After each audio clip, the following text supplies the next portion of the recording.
ሰላም ዛሬ ይዤላችሁ የቀረብኩት ሁለት አይነት የቡና አሰራር ነው። ለመጀመሪያው የቡና አሰራር የሚያስፈልጉን ነገሮች ቡና ማለትም ኔስካፌ፣ ስኳር፣ ሙቅ ውሃ፣ ወተት፣ በረዶና የምትፈልጉትን አይነት ማስጌጫ ለመጨረሻ። ለማዋሃድ የእጅ ማዋሃጃ መጠቀም ትችላላችሁ ወይንም ደግሞ የኤሌክትሪክ ሚክሰር ካላችሁ በሱም መጠቀም ትችላላችሁ። እኔ ተጠቀምኩት የእጅ ማዋሃጃውን ነው።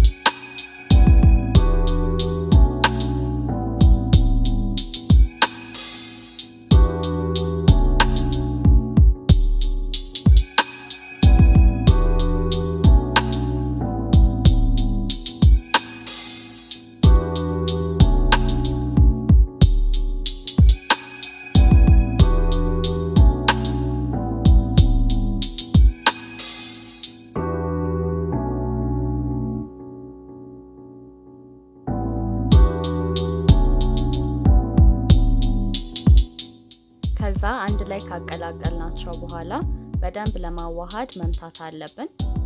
ይህም ጊዜ ይፈጃል፣ ግን ከለሩን እስከሚቀይር ድረስ በደንብ መምታት ይኖርብናል። ቻናላችንን ሰብስክራይብ በማድረግና የደውል ምልክቱንም በመጫን ለወደፊት ይህንንና የመሳሰሉ ቪዲዮዎችን መመልከት ይችላሉ።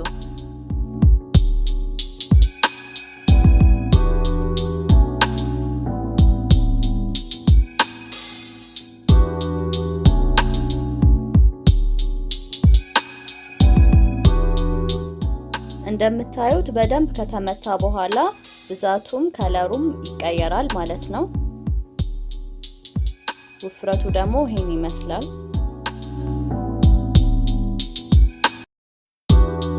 በመቀጠልም ያዘጋጀነውን በረዶ ብርጭቆ ውስጥ እንጨምረዋለን። ከዛ ወተቱን መጨመር እንችላለን።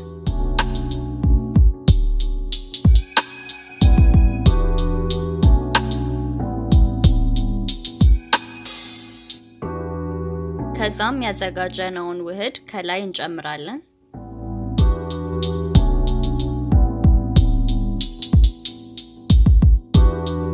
የፈለግነውን መጠን ካደረግን በኋላ እናንተ ያዘጋጃችሁትን ማስጌጫ ትጠቀማላችሁ። እኔ ተጠቀምኩት ቾኮሌት፣ ዘቢብና ትናንሽ ከረሜላዎችን ነው።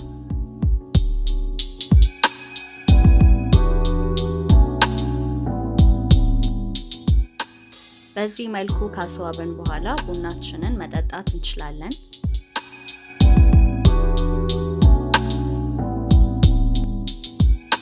ሌላኛው አሰራር ደግሞ በትኩስ ወተት የሚሰራ ሲሆን የሚያስፈልጉን ነገሮች ካካውና ማለት ቾኮሌት ፓውደር እና ትኩስ ወተት ናቸው።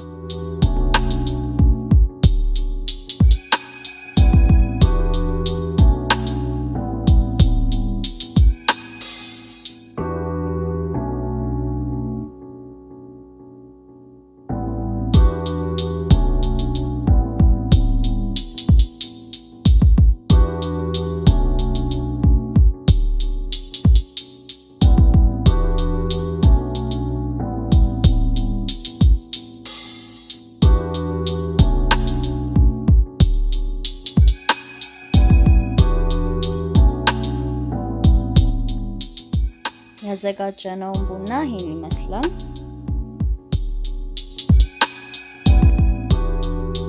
ቪዲዮአችንን ስላያችሁት በጣም እናመሰግናለን።